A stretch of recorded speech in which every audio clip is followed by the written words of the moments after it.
One night, a number of years ago, Daghang tuig ang milabay sa kagabi, ang bagong gitawag nga misyonaryo ang gihanlan ng Elder Swan ug ang iyang senior nga kompanyon nga Japanese bibisita sa among balay. Maayo gani, diha ko sa balay niadtong higayuna mao nga amo silang gipasulod. Sa dihang giabi-abi nako sila, nakamatikod ako sa dayon sa coat nga gisulob ni Elder Swan. Sa walay pagunahon na amingon ko niya, kanindot sa imong gisulob nga coat. Apan kadto dili bag-ong coat og lubad na gani. Naghunahuna ko nga ang coat nga gisulob gibilin diha sa apartment sa miuli na nga misyonaryo.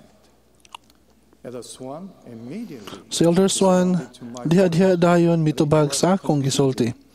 O kini dili gyud ang akong gihuna-huna. Naglisod sa pagsulti og hinapon siya mitubag.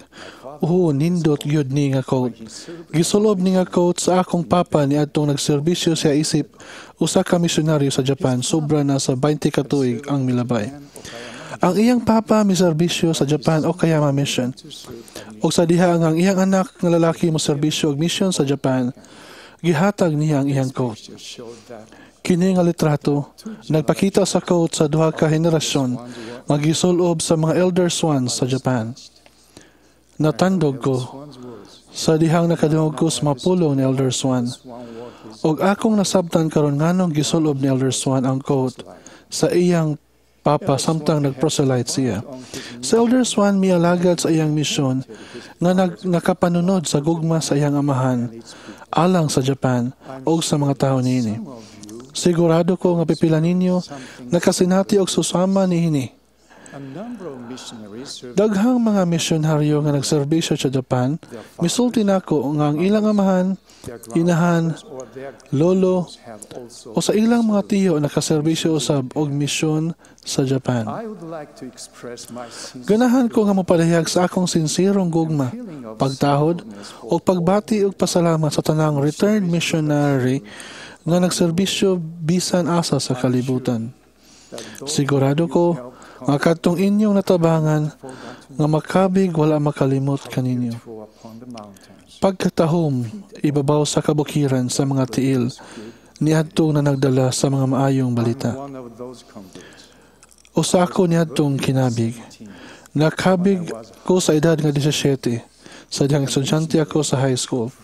Ang misyonaryo nga mibunyag nako mao si Elder Rapp nga taga Idaho. Bago lang siyang na-release, isip stake president sa Idaho. Wala na ako makakita kaniya sukad nga nabunyagan ko. Apan ako nag-email niya o nag-istorya niya sa telepono. Malipayon kayo siya sa dihang iyang nasayran nga maayo ko. Wala gid ko makalimot kaniya.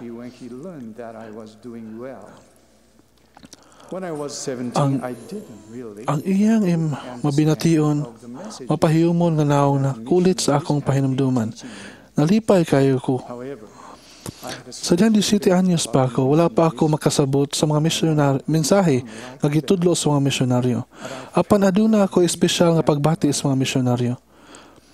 Gusto na akong mahisama kanila. O nibati na ako ang ilang tinuod nga mga kanunayon magugma. Istoryahan ko kamo sa adlaw sa akong bunyag. Ika-15 kadto sa Hulyo o kadto init kayo nga adlaw. Usa ka babae ang gibunyagan usab niadtong adlaw. Ang bunyaganan hinimo mismo sa mga misyonaryo og dili kayo kininindot tan-awon. Ikumpirmahan mi human sa among bunyag. Una ang sister gikumpirmahan ni Elder Lloyd. Milingkod ko tapat sa ubang mga miyembro, mipiyong sa ako mga mata, og hilom nga maminaw. Si Elder Lloyd may kumpirma kaniya, og dayon siya misugod sa pagpanalangin kaniya. Apan, si Elder Lloyd mihunong sa pagsulti. Busa, gibukan ako ang akong mga mata og mitanaw kaniya. Bisan karon, klaro na akong mahinumduman kadto nga panghitabo. Ang mga mata ni Elder Lloyd napuno sa mga luha. O sa unang higayon sa akong kinabuhi, nakasinati nga nasanapan sa Espiritu Santo. O pinagi sa Espiritu Santo, nakaangkon ko og sigurado nga kahibalo nga si Elder Lloyd og ang Dios nahigugma kanamo. Dayon turno na nako nga kumpirmahan. Si Elder Lloyd ra gihapon. Iyang gipandong ang iyang mga kamot sa akong ulo og makumpirman nako isip miyembro sa simbahan. Mitugyan sa gasa sa Espiritu Santo og dayon misugod sa panalangin. Og usab mihunong siya sa pagsulti. Apan nasabtan na nako unsa ang nahitabo. Nasayod ko pinagi sa Espiritu Santo nga ang mga misyonaryo og ang Dios nahigugma nako. Karon ganahan ko mosulti og pipila ka pulong sa mga misyonaryo nga nagmisyon karon sa tibuok kalibutan.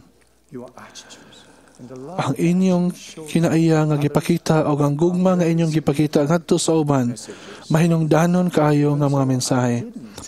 Bisan og wala dayon nako masabti ang mga doktrina nga gitudlo sa mga misyonaryo kanako. Akong gibati ang ilang dakong gugma o ang ilang mga buhat sa mabination nagtudlo kanako og importante nga mga leksyon. Ang inyong mensahe usa ka mensahe sa gugma, mensahe sa paglaom, o mensahe sa hugot na pagtuo. Ang inyong kinaiya o ang inyong buhat nagdapit sa Espiritu, o ang Espiritu makapasabot nato sa butang mga mahinungdanon. Ang gusto na akong ipaabot ninyo mao nga pinagi sa inyong gugma, kamo sa tinuoray nagpakigbahin sa gugma sa Dios. Kamo mao ang bahandi niini nga simbahan. Mapasalamaton ako ninyong tanan sa inyong sakripisyo o dedikasyon.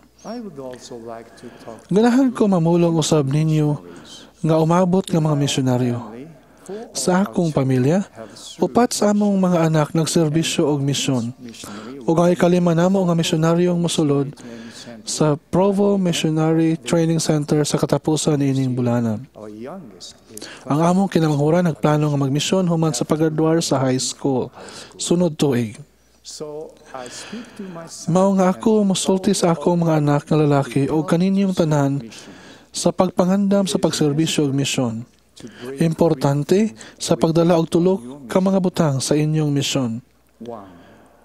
Una, tinguha sa nga mosangyaw sa ebanghelyo. Ang Ginoo gusto nga inyong pangitaon ang iyang karnero ug magsusi kanila.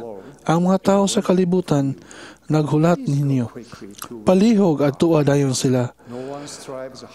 Walay laing paningkamot nga mas dako kaysa misyonaryo nga muluwas sa uban. Usa ko sa naluwas. Ikaduha, palambua ang inyong pagpamatuod. Ang Ginoo nagkinahanglan sa inyong kasing-kasing o andam nga unahuna. Ikatulo, higugmaha ang uban. Sama ni Elder Swan, kinsa midala sa quote o gugma sa iyang papa ngadto sa Japan o sa mga tao uban niya sa iyang misyon. O kaninyo nga wala makahibalo unsaon sa pagpangandam sa pagserbisyo og misyon, palihog pakikita sa inyong bishop. Nasayod ko nga mutabang siya kaninyo. Mapasalamaton ko nga ang mga misyonaryo gitawag sa Ginoo nga sila mitubag niya ng tawag nga sila nagserbisyo sa tibuok kalibutan. Musulti ko ninyong tanan nga mga returned missionaries. Mapasalamaton kayo ko sa inyong paningkamot. Bahandi kamo niini nga simbahan. O ginhaot nga magpadayon mo kanunay nga mga misyonaryo og mulihok sama sa mga disipulo ni Kristo. Mopamatuod ko nga kita mga anak sa atong Amahan sa langit nga siya nahigugma kanato og iyang gipadalang iyang hinigugmang anak sa Jesucristo aron kita makabalik sa iyang presensya. Gisulti ko kining tanan pinagi sa sagrado nga pangalan ni Jesucristo. Amen.